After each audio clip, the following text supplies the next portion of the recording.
коммерциялык эмес уюмдар жөнүндө Кыргыз Республикасынын мыйзамына өзгөртүүлөрдү киргизүү жөнүндө мыйзамдын долбоору 3-чү окууга киргизилет.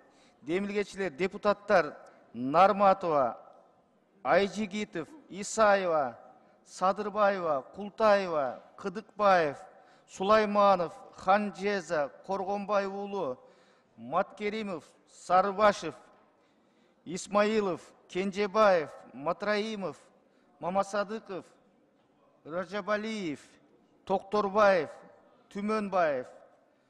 Конституциялык мыйзамдар, мамлекеттик түзүлүш, сот, укук маселелер жана Жогорку Кеңештин регламенти боюнча комитет караган.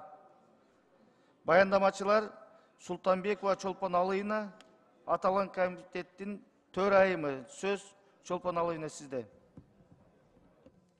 Урматтуу депутаттар, мыйзам долбоору 3-чү окууда каралып атат. Комитеттен бүгүн корутундуну чыгардык. Комитеттин корутундусу мыйзам долбоорун 3-чү окууда добушка коюп берсеңиз. Колдоп коюңуздар, урматтуу депутаттар.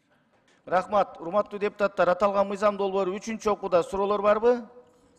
Жок болсо комитеттин корутундусун окуңуз. Комитеттин корутундусу мыйзам долбоорун 3-чү окууга Жогорку Кеңешке сунуштайбыз. Рахмат, аппарат кошумча каттоо бериңиздер.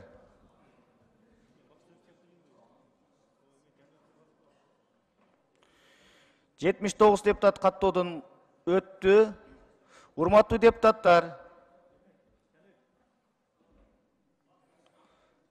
аталган мыйзам долбоору 3-чү окууда добушка коюлат. Добуш бериңиздер, урматтуу депутаттар.